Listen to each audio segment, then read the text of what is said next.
Wooden face. Hind face. Wooden face. Hind face.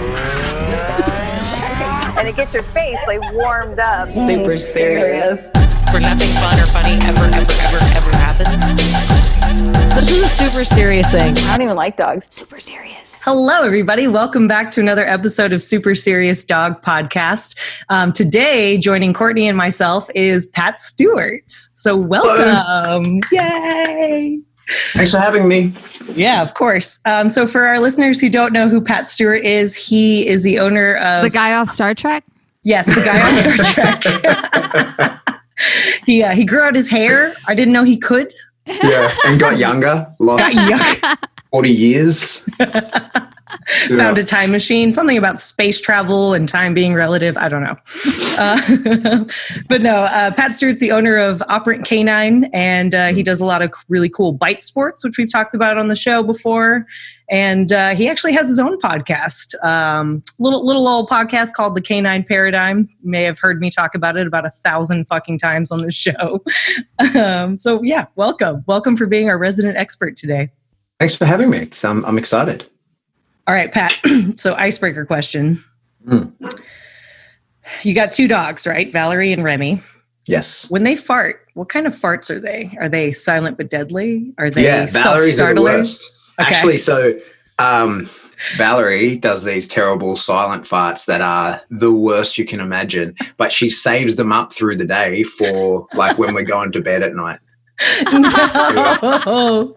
Yeah. She just like gasses you in the evenings. Yeah, badly. Oh my yeah, God. and she saves it. So like both my dogs, they're free in the house these days, right? Like I'm pretty strict with dogs when I start, but then by the time they're sort of 2 years old, they've got free reign of the house. So both of them, when Rip, my son, goes to bed, they sleep in his room. So he has a trundle bed, like that pulls out. So that's kind of pulled out at foot or whatever, and they sleep on that. So usually as he's going to bed at night and we're all sort of settling in for the night, that's when Valerie pulls out her farts. So it's like she's been saving them up all day just to gas us out. She waits until we're in the smallest room, the whole family together, and then she's like, hey guys, I've been saving this for you. Do they make any noise? Do they like the... No, it's just suddenly, and you can watch the wave of it come over the room, right? Everybody's like, oh. Like that, yeah. Everybody gets it one at a time. Yeah. But yeah, Remy's really perfect. He doesn't fart at all. He doesn't even shit. He's a supreme being. He just is. So for our listeners, Valerie is like a really cute little Springer Spaniel. Mm-hmm. She's a really amazing dog from what I can tell. She's very matronly and teaches dogs how to be dogs. And Remy, aka Remco, is like this fucking killing machine who's also really goofy and ridiculous and will literally do anything. So people get the wrong impression of Remy a lot, right? Because like they see videos of him working and like he works, don't get me wrong, he can fuck shit up. But his default position is like he is without a doubt the friendliest, most social dog I've ever owned in my whole life. Yeah. And that includes all the border collies and pet dogs and everything that I've had. Even Valerie, he is more social than her. He's never met anyone he doesn't love. That's cool. How much of that do you think is like genetics versus you raising him? It's a good chunk of both. So like I've had a lot of dangerous dogs in my time, like, and have had to care for a bunch of dangerous dogs and that sort of stuff. And it's just not fun. And I enjoy turning dogs that way. Like I enjoy training dogs to do that, right? But I don't have any use for that, right? Like I'm not really into protection dogs. I'm not that into that. I think that like dogs have heaps of place in work, right? So police and military, there's a lot of great use for that. But for me personally, like I don't want a dog that protects me. I don't see the point in that. And even guarding my house, like if I'm honest, my dogs are the most valuable things in my house. So like if someone breaks in, I don't want my dogs biting that person and then, either I have the liability of that and then I'm dealing with the consequences of my dogs having a bite on someone, or them, like hurting my dogs. I would rather, if someone breaks in my house, I'd rather dogs be like, hey, come with me, I'll show you where they keep everything. Right? And be safe when they leave, right? So like I've intentionally never shown Remy a bite work picture or an aggressive picture anywhere near the house. And that's on purpose. But then also there's a huge genetic component that comes with it. And so he would be a terrible guard dog because he doesn't really have any nerve. So like guarding has to come from a place of nerve. And even the best, strongest, most powerful dogs, their guarding comes from a place of insecurity. And you want it's just a dash of it, not enough that they're really concerned, but enough that they think, hey, this is mine, I'm going to protect it from you. And he appears not to have that. So like what we would say in bite work terms is like his margin for defense is spectacularly high. Like it's really hard to get him to take anything seriously and be like, hey, I've got to bite because like I really need to. He loves biting. He plays the biting game. And so he's like what people would, in the bite work community, you might hear the term like a prey monster.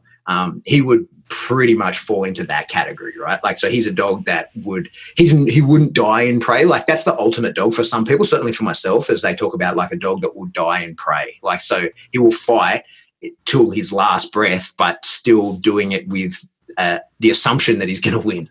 Right? Like this is easy for me still. So Remy's similar to that in that he just doesn't give a shit about anything. And that's genetic. That's strong nerves and good environmental bringing up. He was bred by, arguably the best Malamute breeder in Australia. Imported good genetics, blah, blah, blah, all of that kind of stuff. And then, like I say, I did a lot of work to keep that because I've had killers in the house and it's a fucking headache. I don't think I ever want or need that again. Especially when you have a 5-year-old. Like that's just, exactly. And 5-year-olds have friends and it's a liability you really don't want. In Texas, we get a lot of people calling us like, I'd like to have a personal protection dog, or really one of my training goals is off-leash recall, be friendly with everybody, protect the house. And I'm like, you're asking for very different things there. Yeah. Do you get a lot of that?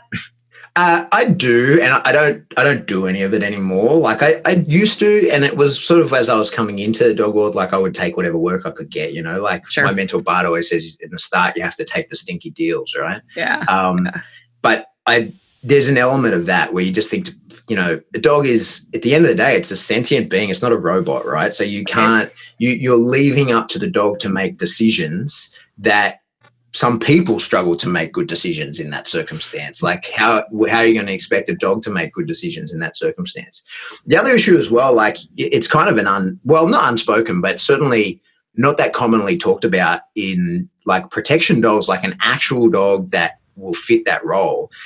So especially in America, like a good protection dog, might cost you $100,000, right? And people talk about, that's outrageous, what a rip-off, the training isn't that much. And that's true, the training isn't that much, but the selection funnel to find that dog is crazy. So there's plenty of people that just get any old dog and put a bit of training on him and sell him for that money.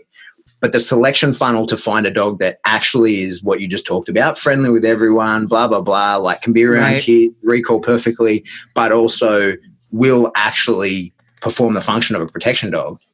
The selection funnel to go into that is outrageous, and it's a really genetic trait. There's nothing you can do you can do the training that will allow the dog to make those, to perform the actions you tell it. But the dog that's going to make the right decisions in the heat of the moment, that's genetic, and there's nothing you're going to do to change that. Yeah, I've had to explain that to people, and I've also had to explain to them that the most.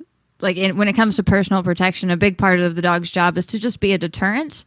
And ideally, the dog never is put in that actual position where it does possibly need to bite someone. And, it barks at the front door when the creepy guy looks in or something like that. Or, a dog sitting calmly next to you under obedience that looks confident and like it could be sent to bite you is sometimes enough to make someone who thought about doing something change their mind or, pick someone else.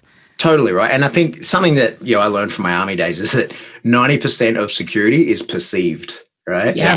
Yes, absolutely. So, Valerie barks at the door. It's just what she does. She barks at the door. And if you see me coming in and out of my house, you see this cute little Springer Spaniel that, wouldn't hurt a fly.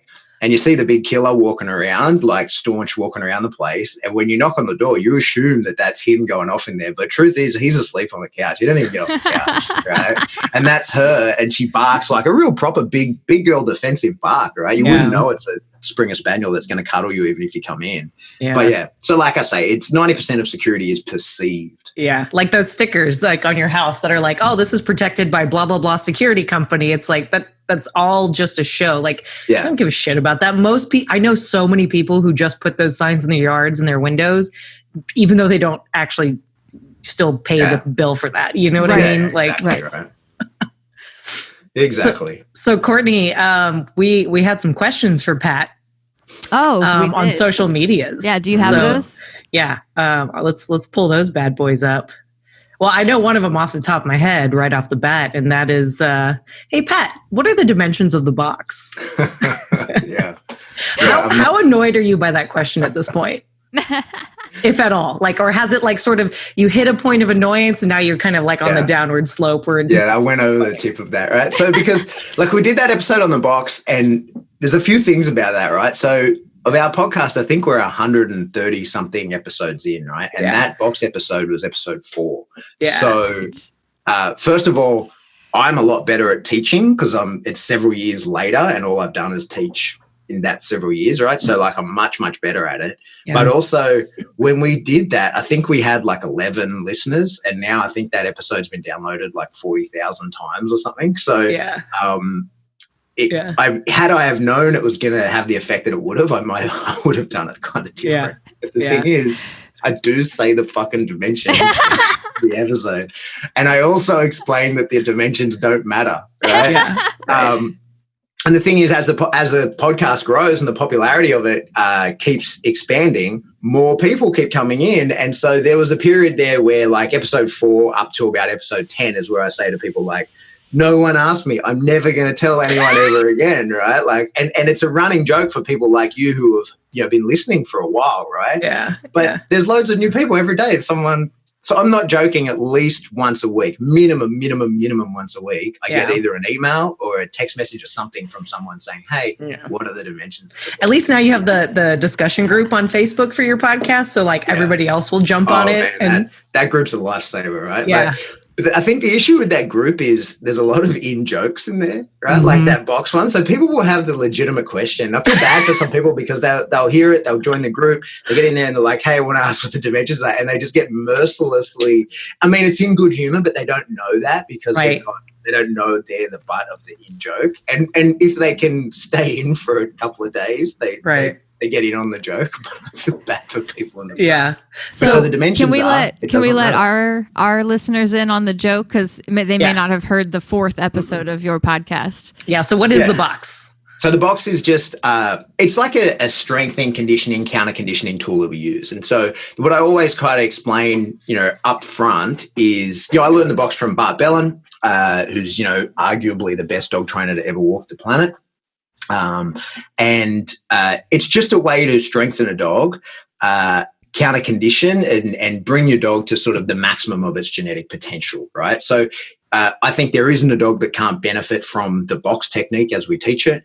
And, so my dog, as I just said, who's like genetically fantastic and has had a perfect upbringing, still had a lot of box work to get him to the maximum of his genetic capability, as well as I use it a lot on dogs that are nervous wrecks, whether it's genetic reasons or they've had an experience, whatever, right? And the idea is it's literally teaching a dog to meditate. So the idea is that you're giving a dog a single thing to focus on. So meditation, not that I'm an expert in meditation, but meditation is focusing on one thing to the exclusion of others. And people who are learning to meditate, you see a lot of people talk about like, I'm bad at meditating because, you sit there and you got your guided meditation headphones on and the thing says to you, like, clear your mind and focus on your breathing. And they pull that off for 2 seconds and then they go, oh, where do flies go at night? And then they think, oh, fuck, I'm meant to be clearing my mind. And they stop thinking about where do flies go at night. They go back to thinking about their breathing. And they think about their breathing for a minute and then they go like, did I turn the stove off when I left the house? And then, oh shit, I'm not meant to think about that. And they come back to their breathing. And those people will tell you I'm bad at meditating, right? And they miss the point is that the point is to focus on something, be distracted, choose not to continue down that path of distraction and go back to the one thing that you're focusing on, right? Right. And then sounds so much like dog training. Exactly, right? So that is one mental bicep curl. So then people think about, like, you think about a monk who's sitting there levitating like meditating, and you think that's the point of it. And it's like, no, the point of meditation is not to meditate. It's to use the skills that you'll develop. It's like the reason, I'm into strength and conditioning. And the reason I am is not because I like lifting heavy weights. It's because I've got a bad back and it helps me in my day to day. Right. So the reps that I put into the gym serve me throughout the day. And it's the same with meditation, is that like practicing being distracted and coming back to what is important. Practicing that helps you then when that is important to you. Your house is on fire and you've got to, make quick decisions. You don't sit there and meditate when the house is on fire. Right. You use the skills from meditation to carry over. So with the box, we do the same thing with the dog. And what we do is we give the dog a job, and the job is to keep his head in a box and focus on a washer, right? Not a washer, but an article, just something. But I use a metal washer, right? And the idea is that you're teaching the dog to focus on this one thing. And it's not an important thing. Just like in meditation, it's not like they don't tell you to think of a particular important problem in your life, right? That comes later. In the skill of meditation, you focus on something that is innocuous, like your breathing, right? Or whatever. You can meditate on anything. And so the goal is with the dog is you teach the dog, focus on this, right? Focus on this one task. And then I will apply distractions, and I will give you other things that you'll notice. And I want you to notice them, but don't commit to them. I want you to experience it, like then choose to not be distracted by it and continue on the task that you are. And when you are, put food in the box and I feed the dog in there. And so we're essentially strengthening the mind of the dog and teaching it to focus. And as I say, so like in a lot of aggression cases, aggression is usually based in fear. It's grounded in anxiety and reactivity, like, not anxiety, not reactivity. It's grounded in anxiousness, right? Like an unknowing. And so what we rarely do we ever address that directly. We just make the dog a better version of himself. And so the idea of the box work is that we want to, Jordan Peterson has a good line that says you can't become less scared of anything. You can only become more brave, right? Yeah. And bravery generalizes. So the idea is if your dog has a specific issue with the man in the blue hat, right, you then through the box make the dog able to deal with difficult situations. And if the man in the blue hat is the most difficult situation your dog can imagine, well, getting him used to other difficult situations will pay dividends to dealing with the man in the blue hat, right? So eventually we may have to confront the dog's actual trigger if there is one. We might have to confront that eventually. But the idea is to just increase the genetic potential of the dog. And I can't think of a better way to explain it than that you are teaching the dog to meditate. You're literally showing the dog, like, just don't worry about that. Focus on this one task. And it's a disposable task because no one actually needs their dog to keep its head in a box looking at a metal washer, right? No. And people who would do the exact same thing, you're doing like counter conditioning. That's all it is. But if you're doing it in a different context, say you put your dog in the down and you now expect your dog to hold this down in spite of what's going on, the dog will at some point break the down, and then you're damaging that behavior. And you can get scars into certain behaviors, and you certainly see that with very reactive dogs. Mm-hmm. Sometimes if we're going to keep that dog on leash and say the loose leash, and we're going to deal with the proximity to the reactivity trigger, right? Now the dog can become aversive to even being on leash, and you can develop like leash reactivity issues, or even worse still, you get dogs that don't want to leave the house, right? Because they go like, every time I'm in this position, you confront the trigger. So this position announces for me that we're going to confront my worst fear. And so you then damage, that gives you fallout into other areas. Now we want to ask the dog, hey, I want you to be on this loose leash next to me, and we're going to go somewhere else. And the dog goes, no, you only ever take me to the trigger, and now I hate being on the leash. And so you damage that behavior. So that's in sort of normal pet dogs. In sport dogs, one of the big ones that we see is, say, in PSA in the level 1, your dog, you have to be heeling along. Just real quick for our listeners, PSA is one of the protection sports. Yeah, Protection Sports Association. So it's right? bite work type stuff, yeah. Yeah, so in the level 1, you're heeling along and you down your dog in front of a decoy, like the guy that gets bitten. So it's the highest stimulus for the dog. And the decoy then throws a bite object, like a sleeve or a toy or something, in front of the dog, and he throws something really noisy and distracting behind the dog, right? And people teach the dog, in that moment, a lot of people teach their dog, they put the dog in a down, and then the decoy does these things. And of course, the first time the dog breaks the down, right? So then if they're using their electrics or they're doing whatever, they give some sort of correction. They give some sort of whether it's a punishment or negative reinforcement, we can talk about that, right? But they apply a stimulus for the breaking the down. And then the dog's like, hang on, Like now, every time I'm in a down, I hear a noise or something gets thrown at me, something bad happens to me, right? And so they bring the scar of that to the actual behavior. So that's why, like, even for dogs that are very solid environmentally, I teach that kind of stuff in the box, because never on the field or in real life do I require my dog to put his head in the box. So if I go too far, if I make a mistake, if I accidentally cause an aversion to keep his head in the box, well, then I can find another way, right? I don't actually damage a real behavior that I need. Yep. That's smart. That's Courtney, smart. You're Courtney like and I have genius. such an eloquent, simple explanation for a very complex subject. But yeah, Courtney and and I have to it, right? There's a lot more than that to it. So yeah. Courtney and I have a lot of experience in scarring and damaging behaviors and trust in our dogs because of the type of training we used to do and the level that we had to hold our dogs in terms of like obedience and just like, nope, you just have to deal with this shit. I got my 10-month-old border collie, super incredibly high drive border collie, 10 months old, didn't know anything, and I put an e-collar on him the first day because that's what I was told to do. And that's what started our relationship. And she had him demo ready in 2 weeks. So demo ready. He was a demo dog. 2 weeks, boom. And he did it because he's an incredibly smart, driven dog, and he's like, okay, I guess I have to do this shit because he had to, because I had to prove to my bosses that a border collie could be a demo dog, and it was this whole thing. And because they really wanted me to get a Mal, but I was like, a Mal really doesn't fit my personality. I'm a border collie person. I don't think I can budge on that, and that's just me. And so I had to convince them in 2 weeks. And what do you know? 3 years down the road, he hates doing everything. He doesn't want to play. He doesn't want to go to parks. He just wants to get back in the van. Anytime we leave the house, he's like, fuck. Yeah. It's so much better now, though. Like, I spent 2 years untraining him. We didn't do obedience for 2 years. Now we just play, and I ask him to do the occasional things. I teach him new stuff, but I had to completely rebuild our relationship because I unfortunately put a lot of scars on a lot of behaviors, and I feel bad, but I also didn't know better at the time.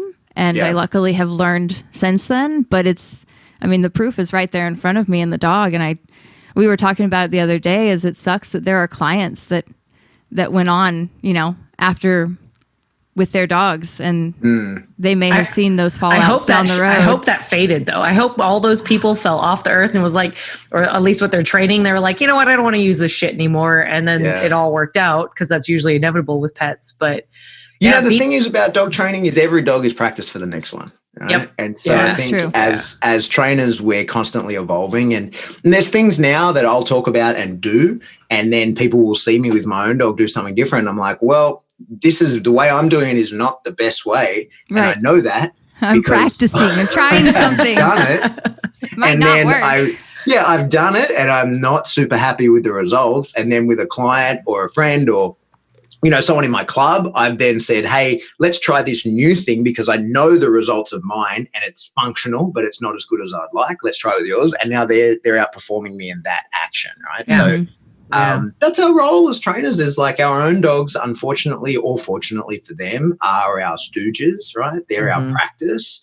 And I think that anybody that says, what's really common in dogs, and certainly I've been in dog trainers, and certainly I've been guilty of this, is overdoing. Like when you get a good dog, right? Like when you okay, I've done the research, this is the one, he's going to be my demo dog, is really overdoing it and doing way too much and being too overbearing too early. It's one of the things with Remy. He didn't know shit until he was I think he didn't know a single behavior until he was about 8 months old. Like nothing was actually on command. He could do a lot of things and tricks and bullshit, right? But nothing that was actually like a real behavior. And people would say to me, like, hey, man, like they'd see, and they're excited. They're like, oh, Pat got a new dog. Like it's going to be, this is going to be something special. And then at 5 months where he doesn't know shit, like he can't do anything, and he's biting people and he's jumping all over them and doesn't even have manners.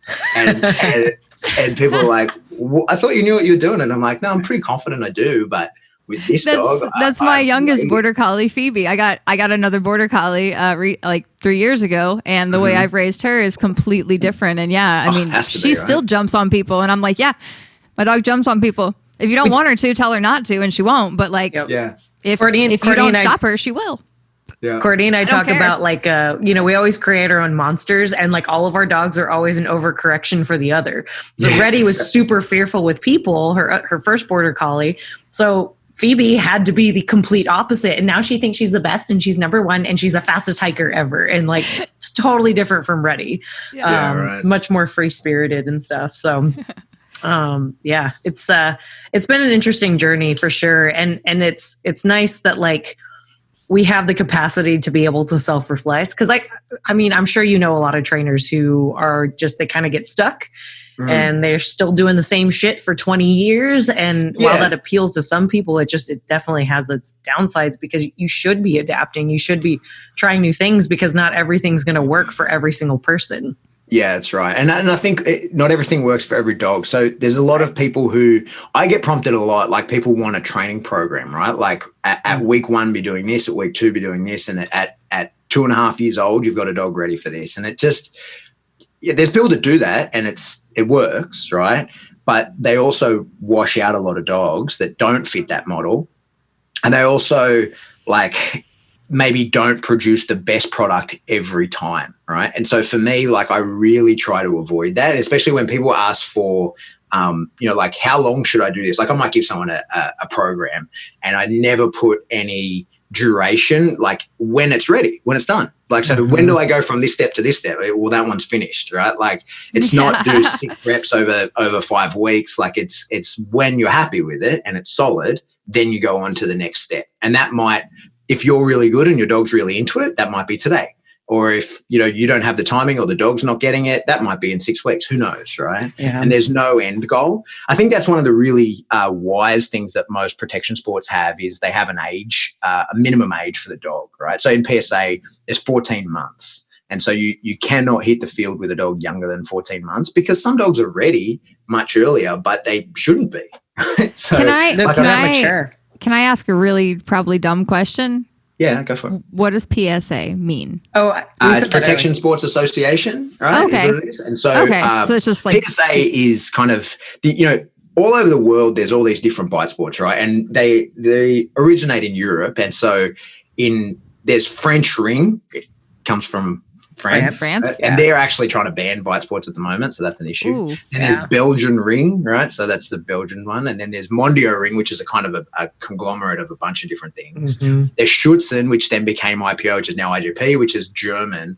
And so like they're different countries, different regions have their own versions of bite sports, right? And so PSA is actually the American one. And there's numerous that have been created in America. And it's the one that I think it as far as bite sports, it's probably the fastest growing around the world, although everything's ground to a halt right now. Nothing's happening. But it's the fastest growing around the world because there's the minimum barriers to entry, right? So you can use any kind of dog. They're not specific about the type of dog. The way that clubs run is very, very not loose, but it's less prescriptive, right? So like the PSA, the headquarters is why I love it so much, is then they're very small government, right? So they stipulate how a trial has to go, but what you do in your club day to day, that's none of their business, and they don't care at all, right? Like, so like you do you, and you don't have to join anything other than the actual headquarters itself. And you can do that online on the edge of the trial field, right? So like you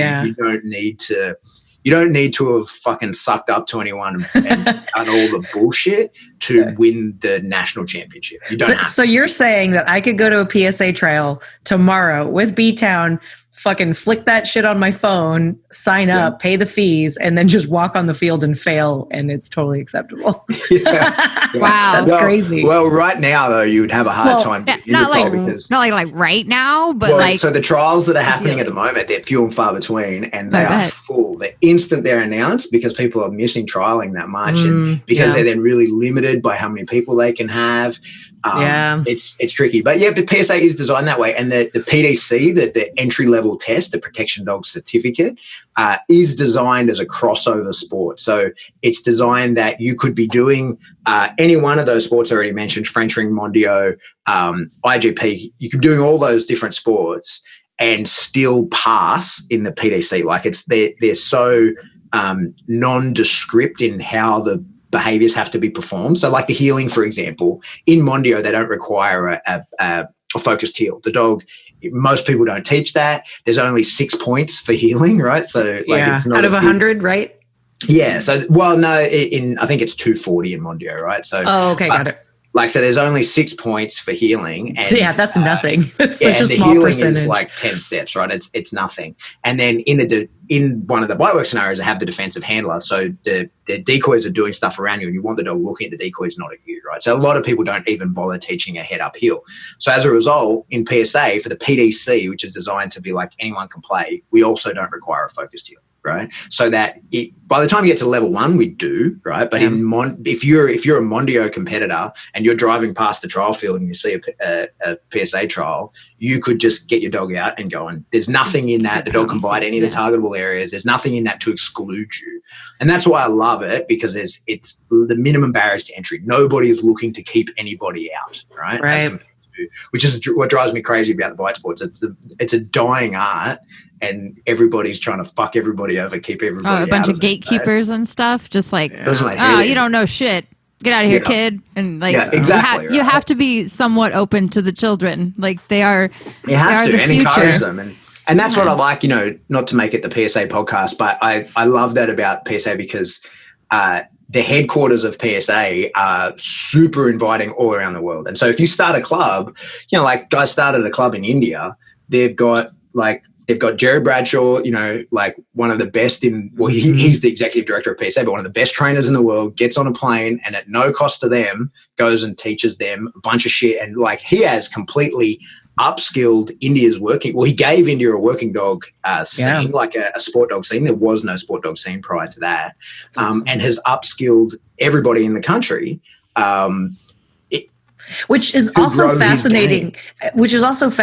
Because I grew up in Houston, so I've had a lot of friends who are Indian, Pakistani, from Dubai, etc. And people are afraid of dogs in India more often than not. So the fact that now there's also not only a dog sport, but it's not agility. It's not competitive obedience. It's fucking bite sports, which is just a feat in and of itself and really awesome, honestly. Yeah. And what I think a lot of people don't understand, even in the police and military community, is that they're propped up by the civilians doing bite sports. Like that's where their dogs come from. Yeah. That's where their training expertise comes from. It's random civilians who do it as a hobby that is propping up the whole industry. And so it frustrates me a lot. Like say, here in Australia, in Victoria, one of the states down south, doing any kind of bite work is illegal. You're not allowed to do it, right?